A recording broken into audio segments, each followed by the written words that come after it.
नमस्कार। नेपाल सरकारमा नयाँ आउनुभएका प्रधानमन्त्री मन्त्रीहरूमा हार्दिक बधाई तथा शुभकामना व्यक्त गर्दछु। नेपाल सरकारको नयाँ प्रधानमन्त्रीको शपथ ग्रहण कार्यक्रम परदेशमा रहेर पनि लाइभमा बराबर हेर्न पाउँदा खुसी लागेको छ। हिन्दू बौद्ध धर्मस्थलले भरिपूर्ण हाम्रो देश नेपालमा तपाईहरूले देखाउनु भएको संस्कृति झल्काउनु भएकोमा धेरै धेरै खुसी लागेको छ। पुरानाले केही गर्न सकेनन्, यिनीहरूले गर्नेवाला पनि छैनन्। यिनीहरूले बस आफ्नो पार्टी अनि पार्टीका कार्यकर्ता पाल्ने काम मात्र गरे। यिनीहरू अब सुध्रिँदैनन्, हामी आफै सुध्रिनुपर्छ भनेर जनताले आफै सुध्रिएर अघिल्लो चोटिको जस्तो गल्ती नगरेर तपाईहरूलाई चुनेर यो ठाउँमा पठाएका छन्। जनताको भावना अनुरूप काम गर्नुहोला। बालेन सरले हिजो काठमाडौँ महानगरपालिकाको मेयर हुँदा गरेको काम देखेर नै राष्ट्रिय स्वतन्त्र पार्टीले यति धेरै सिट जितेको।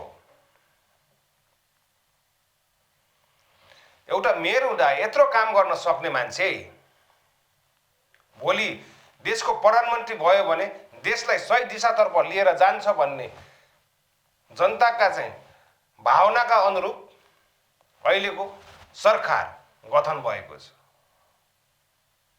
जनताको भावनाको कदर गर्नु होला। जनताको भावना भुलेर आफ्नो स्वार्थमा नलाग्नु होला। एक साग खानलाई जसरी पनि पुग्छ। रोडमा डुलिनेले मागेर पनि खाएको छ, बाँचेकै छ। मजदुरी गर्नेले मजदुरी गरेर पनि खाएकै छन्, बाँचेकै छन्। गोठालोले गाई बाख्रा हेरेर पनि गुजारा चलाएकै छन्। किसानले किसान गरेर पनि चलाएको छ। एक साग खानलाई कुनै गाह्रो छैन, जसरी पनि खान सकिन्छ जिन्दगीभरि।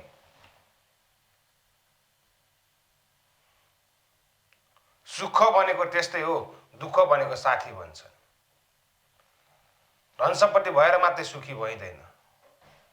धन सम्पत्ति कमाउने लोभ र लालचमा नपर्नु होला। यसपालि राम्रो काम गर्नुभयो भने तपाईहरूलाई अर्कोचोटि पनि चान्स आउँछ। नेपाल सरकारमा नयाँ आउनुभएका प्रधानमन्त्री मन्त्रीहरूले नेपाल सरकारको काम गर्दाखेरि हिजो म नेपाली नागरिक थिएँ भन्ने नभुल्नु होला। नेपाल सरकारबाट बाहिरिएपछि भोलि नेपाली नागरिक भएर म यहाँ बस्नुपर्नेछ भन्ने कुरा नभुल्नु होला।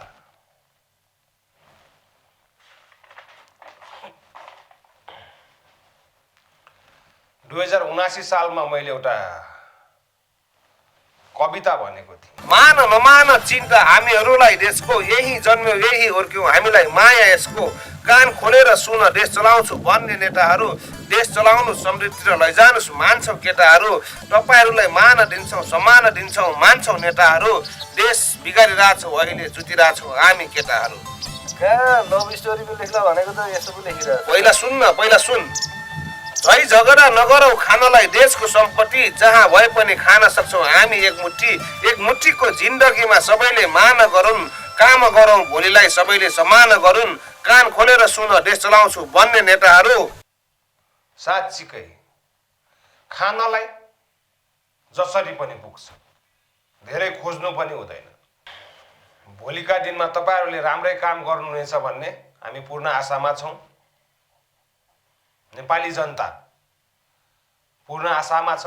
पुराना नेताले खोक्रो बनाएको हाम्रो देश जेनजी आन्दोलनले आगो लगाएर राख भएको छ।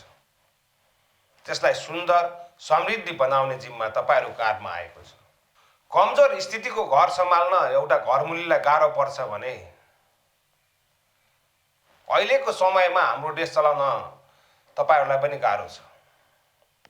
धैर्यता राख्नु होला। जनताले साथ दिएका छन्, जनताले बुझ्छन्। छिटो नहोला। हामी मान्छौँ देशले सही बाटो पक्रिन ढिला होला, तर देशले सही बाटो पक्रिन्छ भन्ने हामी पूर्ण आशामा छौँ।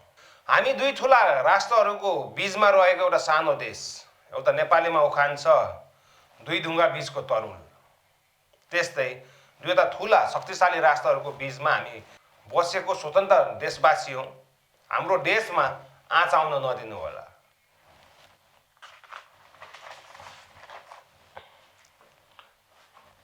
दुवै छिमेकी राष्ट्रसँगको राजनीतिक कूटनीतिक सम्बन्ध राम्रो हुनुपर्छ, त्यो कुरा हामीले तपाईँहरूलाई सिकाउनु पर्दैन, तर तपाईँहरूलाई सुझाव दिन सकिन्छ। नेपाली जनताले सबैले एउटै सोच्छ भन्ने पनि छैन। कसैले कुन तरिकाले सोचिरहेको हुन्छ, कसैले कुन तरिकाले सोचिरहेको हुन्छ। मैले मेरो तरिकाले सोच्दाखेरि सस्तो लोकप्रियताको लागि तपाईहरु यी झिना मसिना काममा नअट्किनु होला, झिना मसिना कुराहरुमा नअल्झिनु होला। यो काम गर्ने समय हो। बोलेर इन्टरभ्यु दिएर हुने होला केही पनि छैन। सही कुरा बोल्नुस्, त्यो कुरा गरेर देखाउनुस्। आज बोल्यो भोलि छैन, त्यो नहोस्। तपाईहरुको एउटा गल्ती अनाउँदै छु। आफै गाडी चलाएर हिँड्नुहुन्छ। तपाईहरुले गाडी चलाउन जान्नुहुन्छ, तपाईहरुमा त्यो कौशल छ भन्ने नेपाली जनतालाई राम्रोसँग थाहा छ। हामीले हिजो देखेकै कुरा हो। तपाईहरु अहिले ड्राइभर नबन्नुस्, देशको ड्राइभर हो तपाईहरु। देश चलाएर हिँड्ने मान्छे हो। तपाईहरुको प्रत्येक सेकेन्डको समय देशलाई चाहिएको छ। तपाईहरुको लागि देशले एउटा ड्राइभर राख्न सक्छ। तपाईहरु सुत्दा पनि, उठ्दा पनि, खाँदा पनि, बस्दा पनि हरेक समय तपाईको दिल र दिमागमा देश हुनुपर्छ। देश खोक्रो छ। जेनजी आन्दोलनले राग बनाएको छ। जेनजी आन्दोलन नभइदिएको भए यत्रो परिवर्तन पनि आउने थिएन होला।